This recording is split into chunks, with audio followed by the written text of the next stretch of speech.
नमस्कार दोस्तों, the learner point में आप सभी का स्वागत है। गुरु पूर्णिमा की सभी को हार्दिक शुभकामनाएं। तो दोस्तों आज अपन शुरू करेंगे पॉलिटिकल साइंस राजनीति विज्ञान कक्षा 6 से लेकर 10 तक का दोस्तों ये सिस्टम रहेगा अपना। इसमें दोस्तों कक्षा 6ठी के जितने प्रश्न बढ़ेंगे पहले वो सारे, फिर 7वीं के, फिर 8वीं के, फिर 9वीं के, फिर 10वीं के।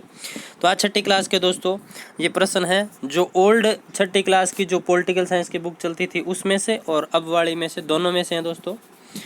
अभी एनसीईआरटी की जो लागू होगी वो बुक है नहीं मेरे पास, उसमें से नहीं है। ये पुरानी जो पहले चलती थी 2012 से पहले, उसमें से भी और अब वाली में से, दोनों में से हैं दोस्तों। तो देखिए पहला प्रश्न है, राष्ट्रीय ध्वज कौन सा है? तिरंगा है। राष्ट्रीय चिन्ह अशोक स्तंभ। राष्ट्रीय पशु बाघ और राष्ट्रीय पक्षी मोर। राष्ट्रीय पुष्प कमल। राष्ट्रीय खेल हॉकी। राष्ट्रीय गान जन गण मन। ठीक है। और राष्ट्रीय गीत है वंदे मातरम। अब आपके लिए खोजपूर्ण प्रश्न ये रहेगा दोस्तों कि राष्ट्रीय ध्वज है, ये सबसे पहले कहाँ फहराया गया? राष्ट्रीय चिन्ह ये कहाँ से लिया गया? राष्ट्रीय पशु बाघ को कब राष्ट्रीय पशु घोषित किया गया? राष्ट्रीय पक्षी मोर है, इसको राष्ट्रीय पक्षी कब घोषित किया गया? राष्ट्रीय पुष्प कमल को कब घोषित किया गया? कमल पुष्प। और राष्ट्रीय खेल हॉकी को कब राष्ट्रीय खेल घोषित किया गया? राष्ट्रीय गान सबसे पहले कहाँ गाया गया या किस अधिवेशन में गाया गया और कब इसे राष्ट्रीय गान के रूप में मान्यता मिली? राष्ट्रीय गीत है, ये किसने लिखा, कब इसको मान्यता मिली? ठीक है।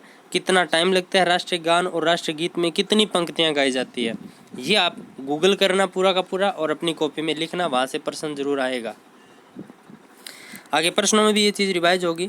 देखिए पहला प्रश्न आपके सामने स्क्रीन पर है।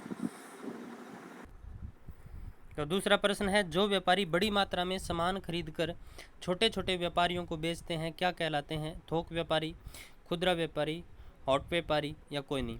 दोस्तों ये 6ठी के स्तर के प्रश्न है, तो ऐसे ही प्रश्न है। आगे जैसे स्तर बढ़ेगा वैसे ही लेवल के प्रश्न आ जाएंगे। आप ऐसे मत सोचना कि इस स्तर के प्रश्न थोड़ी आते हैं। तो देखिए इसका राइट आंसर हो जाएगा थोक व्यापारी।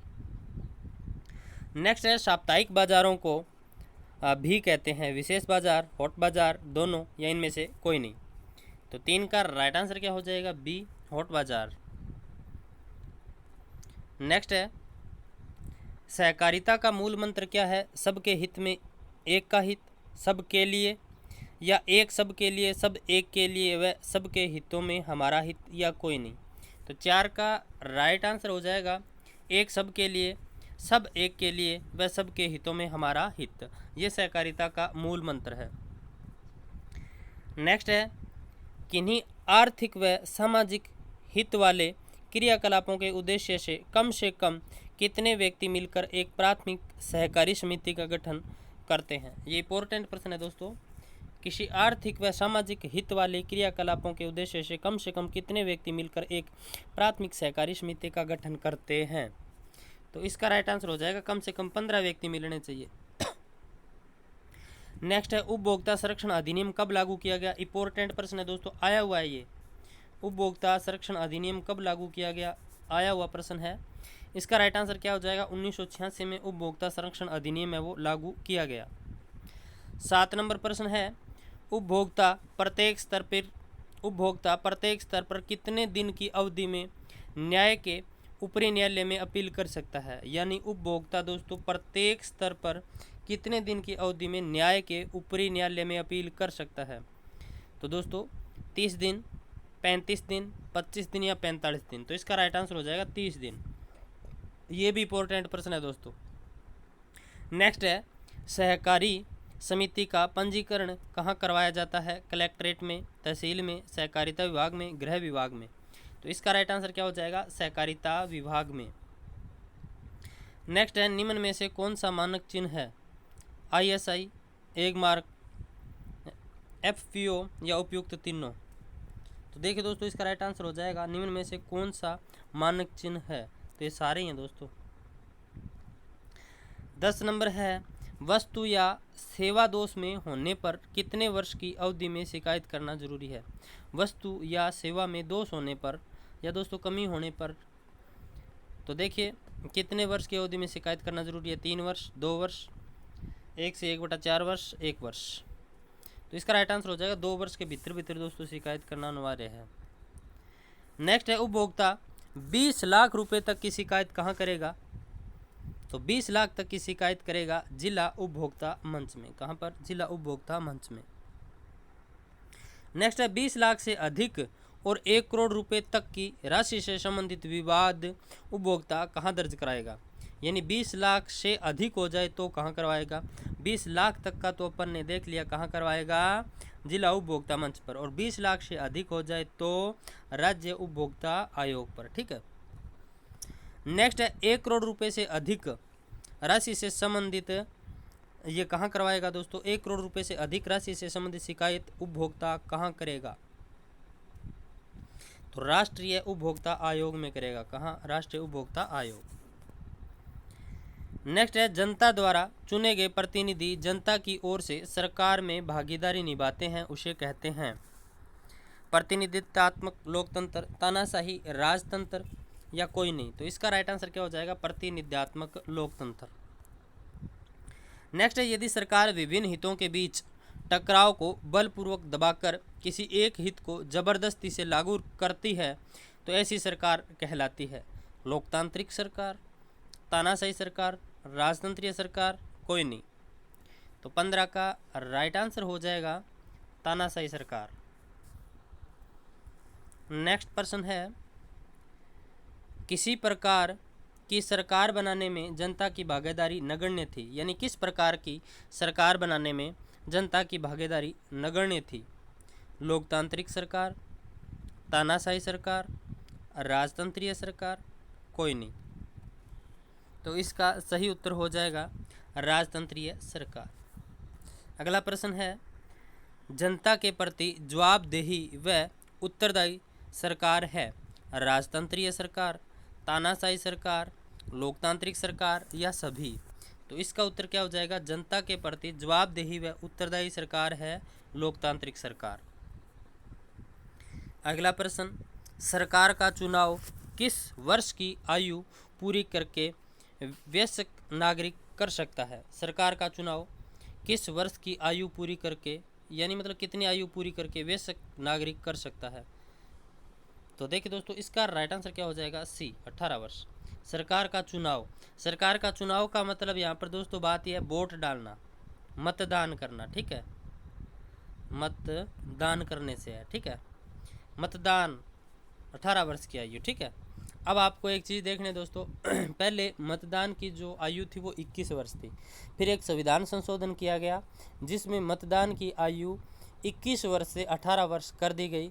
वो आपको संविधान संशोधन खोजना है कि कौन सा संविधान संशोधन हुआ, कब हुआ और किसके काल में हुआ, और जो मतदान की आयु है वो 21 वर्ष से घटाकर 18 वर्ष कर दी गई। ये आपके लिए खोजपूर्ण प्रश्न है। नेक्स्ट है बाल अधिकार संरक्षण आयोग कानून कब बनाया गया? तो बाल संरक्षण आयोग कानून कब बना? तो दोस्तों ये इंपॉर्टेंट प्रश्न है, ऊपर वाला भी मैंने बोला ना, तो वो भी आपके लिए इंपॉर्टेंट प्रश्न था। तो इसका राइट आंसर क्या हो जाएगा? सी 2005। नेक्स्ट है संयुक्त राष्ट्र संघ में बाल अधिकारों से संबंधित अधिवेशन कब आयोजित किया गया? तो देखिए 20 नवंबर 1989, 14 नवंबर 1989, 14 नवंबर 1990, 20 नवंबर 1990। तो इसका राइट आंसर क्या हो जाएगा? 20 नवंबर 1990। नेक्स्ट है संयुक्त राष्ट्र संघ के बाल अधिकार अधिवेशन द्वारा स्वीकार किए गए समस्त अधिकारों को भारत सरकार ने सहमति प्रदान की। तो इसका राइट आंसर हो जाएगा 11 दिसंबर 1992 को। नेक्स्ट है संयुक्त राष्ट्र संघ बाल अधिकार समझौते के तहत बच्चों को दिए गए अधिकारों को कितने भागों में वर्गीकृत किया गया है? तो इसका राइट आंसर हो जाएगा 4। संयुक्त राष्ट्र संघ बाल अधिकार समझौते के तहत बच्चों को दिए गए अधिकारों को कितने भागों में वर्गीकृत किया गया? तो 4 में। और ये 4 देख ले दोस्तों, जीने का अधिकार, विकास का अधिकार, संरक्षण का अधिकार, भागीदारी का अधिकार। अब दोस्तों सरसरी नज़रों से जो जो इम्पोर्टेंट है वो मैं फैक्ट आपको बता देता हूँ। सबसे पहले मैंने दोस्तों आपको पढ़ाया था कि राष्ट्रीय ध्वज, जो राष्ट्रीय ध्वज है वो हमारा तिरंगा है। इसके बारे में मैंने आपको खोजने के लिए बोला था, चलिए मैं बता देता हूँ। देखिए संविधान सभा के द्वारा 22 जुलाई 1947 को 22 जुलाई 1947 को, ये नोट कर लेना आप, 22 जुलाई 1947 को जो राष्ट्रीय ध्वज के रूप में तिरंगा है इसको अपनाया गया था। और तिरंगे ध्वज का अनुपात है 3:2। ये आप स्क्रीनशॉट भी ले सकते हैं, लिख भी सकते हैं कि राष्ट्रीय ध्वज है, इसको 22 जुलाई 1947 को राष्ट्रीय ध्वज के रूप में स्वीकार किया गया और इसका अनुपात है 3:2। नेक्स्ट फैक्ट है राष्ट्रीय चिन्ह। तो देखिए दोस्तों, राष्ट्रीय चिन्ह है ये अशोक के सारनाथ स्तंभ से लिया गया। कहाँ से? ये स्क्रीनशॉट ले लेना आप, अशोक के सारनाथ स्तंभ से। कहाँ से लिया गया? अशोक के सारनाथ स्तंभ से लिया गया। और दोस्तों इसके शीर्ष के ऊपर 4 सिंह, कितने? इसके शीर्ष पर 4 सिंह बने हुए हैं। और नीचे नीचे दोस्तों सत्यमेव जयते लिखा है। क्या लिखा है? सत्यमेव जयते लिखा है। और जो सत्यमेव जयते लिखा है ना दोस्तों, ये लिया गया मुंडको उपनिषद से। कौन से उपनिषद से? मुंडको। दोस्तों मुंडको और मांडुक्य 2 मिलेगा आपको, तो आपको क्या करना है? मुंडको उपनिषद से लिया गया है। कौन से? मुंडको या मुंडक, ठीक है। मुंडक उपनिषद या मुंडको उपनिषद से लिया गया है सत्यमेव जयते।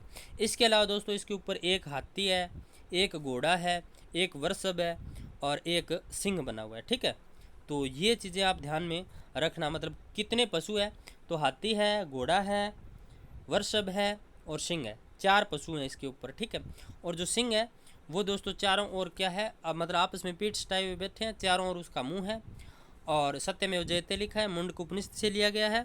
और जो राष्ट्रीय चिन्ह है अपना वो अशोक के स्तंभ, सारनाथ स्तंभ से लिया गया है राष्ट्रीय चिन्ह, ठीक है। अपना राष्ट्रीय चिन्ह अशोक के सारनाथ स्तंभ से। ये भी आपको फैक्ट तैयार हो गया। नेक्स्ट मैं बात करूँ राष्ट्रीय पशु बाघ की। तो राष्ट्रीय पशु बाघ के बारे में बात करूँ तो 1972 में दोस्तों, कब? 1972 में राष्ट्रीय पशु घोषित किया गया था बाघ को। 1970 में दोस्तों, 1970 में बाघ के शिकार पर रोक लगाई गई थी। और 1973 में दोस्तों बाघ परियोजना बाघों के संवर्धन के लिए लागू की गई। तो 3 प्रश्न तैयार हो गए कि बाघों के शिकार पर रोक कब लगी? 1970। बाघ को राष्ट्रीय पशु कब घोषित किया गया? 1972। और बाघ का जो बाघ है उसके मतलब बचाने के लिए, उसके संवर्धन के लिए बाघ परियोजना की शुरुआत कब की गई? 1973। तो ये 3 प्रश्न आप यहाँ से लिख सकते हैं। पहला 1970 में शिकार पर रोक, 1972 में पशु बनाया, राष्ट्रीय पशु बनाया, 1973 में बाघ परियोजना चलाई, ठीक है। नेक्स्ट है राष्ट्रीय पक्षी मोर। तो राष्ट्रीय पक्षी मोर की यदि मैं बात करूं दोस्तों, तो राष्ट्रीय पक्षी मोर है, इसको 1963 में, कब? 1963 में राष्ट्रीय पक्षी घोषित किया गया। तो ये चीज़ आप लिख सकते हो कि राष्ट्रीय पक्षी मोर को 1963 में राष्ट्रीय पक्षी घोषित किया गया।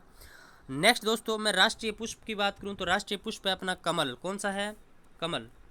राष्ट्रीय पुष्प कमल है। और इसके बारे में दोस्तों मुझे इतिहास की जानकारी नहीं है, ठीक है। नेक्स्ट है राष्ट्रीय खेल। राष्ट्रीय खेल कौन सा है अपना? हॉकी। यहाँ पर दोस्तों आपको एक चीज़ बता सकता हूँ मैं, राष्ट्रीय पुष्प कमल है तो अपना राज्य पुष्प कौन सा है? रोहिड़ा है। ये चीज़ आप ध्यान में रखना। राज्य पशु चिंकारा है, राज्य पक्षी गोडाउन है और राज्य वृक्ष खेजड़ी है। अब देखिए दोस्तों राष्ट्रीय गान और राष्ट्रीय गीत, इनके बारे में आप लिख लीजिएगा। जो राष्ट्रीय गान है इसकी दोस्तों रचना की थी रविंद्रनाथ जी टैगोर ने। किसने? रविंद्रनाथ जी टैगोर ने। तो ये फैक्ट है दोस्तों। 27 दिसंबर 1911 को सबसे पहले गाया गया था दोस्तों। 27 दिसंबर 1911 को दोस्तों पहली बार कलकत्ता अधिवेशन में गाया गया। तो रविंद्रनाथ जी टैगोर ने दोस्तों इसकी रचना की, राष्ट्रीय गान की। सबसे पहले 27 दिसंबर 1911 को कलकत्ता अधिवेशन में गाया गया।